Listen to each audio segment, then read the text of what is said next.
And when I woke up from my stroke, well, I was awake apparently, but when I remember back to reality, I was in a hospital down in the cities, and when I came to, Kip Stender and Mark Halverson were standing at the foot of my bed, and I'll never forget that. And I played cards with Mark Halverson, and he said, yeah, I know you had, when I seen you, I knew you had a long ways to go, and what is it, 6 years later? Here I am yet.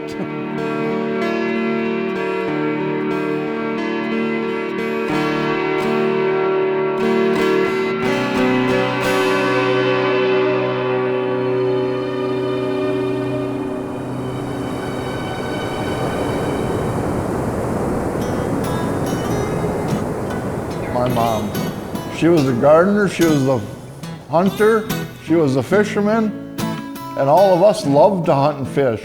And I remember my mom sitting at the kitchen table, and she had a shotgun laying on the kitchen table every once in a while. Because we were off the refuge ways, but there would be thousands and thousands of geese around, and she would have a gun ready every once in a while. She'd step out the door and blast. Crazy. We had 3 different gardens. That's something that she definitely drove in us. I did all the tilling. I dug the holes for the potatoes, and yes, we had strawberry beds, raspberry beds. My mom always said, use rainwater.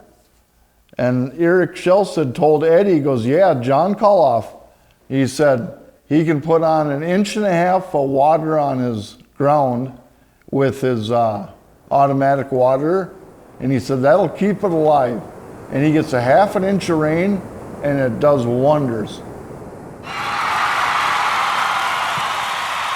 Yeah, breaking stuff in the living room when we were wrestling, and then we had to try to super glue it. She found out every time.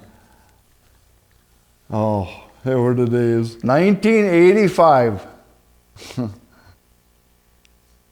I was a state champion, and it was quite an experience.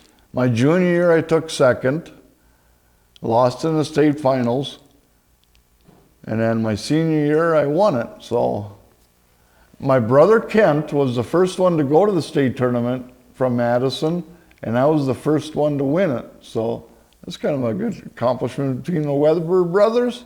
There's a family in town here that's got 4 boys, but I want to get them boys together. I'm going to tell the little one, I said, the bigger, older boys might pick on you, but when you get older, they're going to wish they hadn't.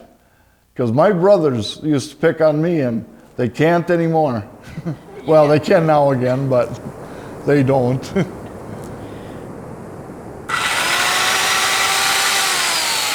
Well, Kelvin's a couple years younger than me in high school, and I know his brothers, but I know Kelvin was a good wrestler, and and then through the years I've known him, a hard worker, Well, Kelvin was kind of a handyman. I know he'd paint houses and do construction work. I know he's helped my friend Gary Sigdahl on different projects, and I've been help Gary put in windows sometimes, but just a hard worker, painter. Well, I knew Kelvin was a good wrestler, and I didn't know him personally until we had him paint our house when we were on the farm, and he came and saw the paint I bought. He said, this stuff won't work. I'm going to have to paint it twice if you use this. So we went and got some other paint. I don't know whatever happened to that original, and painted the house, and it did a wonderful job. That's how I got to know him. And then I found out that he liked to fish because he brought us some fish one day. Thought, well, what does the painter bring you a fish for, just for fun? But he had extra, so. We rode the same bus in high school, or in school. He actually threw some gum in my hair when I was sitting in the front seat and he was sitting in the back. But yeah, Kelvin is good. And Kelvin and I have a few things in common. We are both handicapped. Kelvin's in a wheelchair, And I'm in a wheelchair when I have my prosthetic leg on. I have an amputated leg. And so these raised beds that we're going to talk about is kind of a twofold thing. One was how to do it with being handicapped, and also it's kind of a not new, but a thing. It's a trendy, raised gardens are very popular right now. And doing that here at the Merc, I think we can show people, how to do raised gardens. And Kelvin's taking care of that outside and doing the planting, but we helped start it from the ground up. We were out fishing one time, and it was me and Gary. And Kelvin came up late, and he come into the fish house, and he says, "You guys got an auger? I didn't bring my auger." And Gary says, "Well, I got this hand one." He dug 2 fishing holes in right now, 5 minutes. He had both of them ready, and as strong as an ox. Oh yeah, I mean, he was he could tie you in a pretzel in a half a minute. And I'd still stay away from his good arm.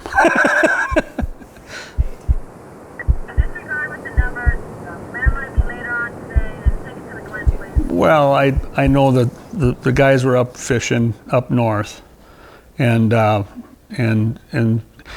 they realized Kelvin was having a stroke. Well, they called it in, and I know that the weather was bad, and they couldn't bring a chopper out. So the ambulance had to drive from the nearest town, and I think it was a little ways to get out there. And then they couldn't get the ambulance on the ice, so the EMTs came out, and they got him in the back of a pickup and brought him to the ambulance, and then then he was on his journey.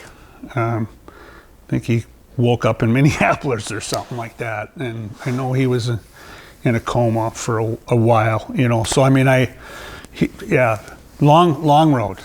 Oh my gosh, I there's your friend, having a hard time, and you probably want to do everything possible, and you start mounting up the circumstances with the weather and the drive to the hospital and the journey.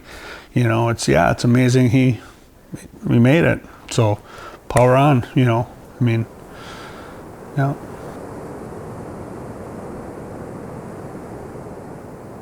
And this has really made me learn to settle down a little bit. Because when I first got in a wheelchair and I wanted to go somewhere, I was so mad because I couldn't get there. And if somebody was helping me, they weren't doing it fast enough. And Carol Olson has a son up at Hilltop, and he was down and he had a stroke. And I watched him put up a fit when they didn't get him outside in time. And I thought, holy cow, that was me back when I first got in my chair. And it's like, so now I just sit in my chair, and I said, you gotta wait. There's nothing I can do, so just sit and wait. Whew, we're getting there. I'd heard he had an accident, and later on I met him down here, and of course he'd gone through a lot of stuff by that time. But he called me up. Well, I think he knew I'd been working in the shop and stuff, and I had a saw, and he wanted me to cut a barrel in half. I says, what for? Well, I'm going to fill it with dirt, I'm going to plant potatoes. That wasn't good. So I think that's how this whole idea came of something that'd be a little more permanent and raised beds.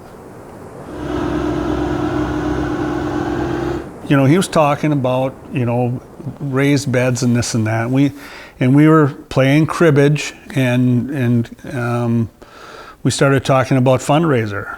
I said, well, hey, we got Ag Day down here. It'd be a perfect time. So we got a bunch of brats, and we had a fundraiser. And I think, what did we about $2,000 is what we brought in that day. Well, we had a brat feed, I don't know, 3 months ago probably. For 2 hours, it was steady people, and it was a heck of a good day. I don't know how many brats we went through, but it was a lot. Saw a lot of changes in Kelvin from his garden, okay? In the beginning, he was pretty skeptical that this was going to happen. And it was kind of, shouldn't say this, but it was pretty disorganized back there. And we wiped that all out. And Kelvin did, he was, who's going to help me? Because, being handicapped, you need to count on other people to help you. And he was kind of grumpy, if you want to say, and was kind of leery on this, what's going to happen. And, I have to give credit to you, Kris, and Dave Roth was awesome. He helped organize this. And then Kelvin kind of thought, yeah, maybe this is going to happen, that I can have my garden. And then, he was asking me questions, and this isn't going to happen. But it did. It came together. And I can remember the day that we started putting the soil in there, and there was a smile on his face. He was out there in his wheelchair, and he was right in the dirt pile and helping put the fertilizer in there and help put the peat moss in there, compost, and he was happy. He saw that this was going to happen.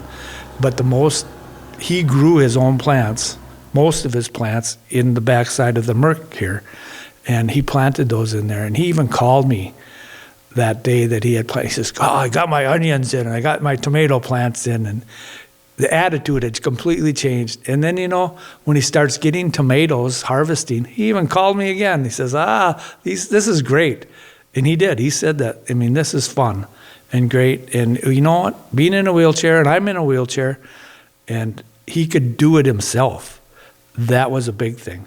And if you do a raised garden bed like that, and you can see the results, and it's right now, it's in the fall, and it's early fall, and he's harvesting out of his garden. And there's nothing else after doing it yourself, and you can see that, and especially being a handicapped person, I think Kelvin is happy.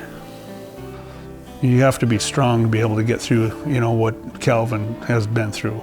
And, and he's strong now. He's getting strong. But you know what? He can do it, and that's incredible. That's great. And that's good for your self-confidence.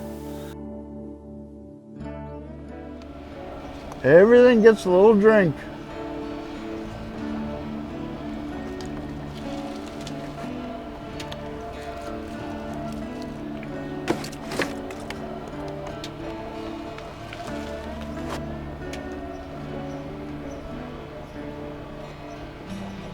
Like when I was catching minnows with Dean Bertimus. He said I was never happy unless I was wet.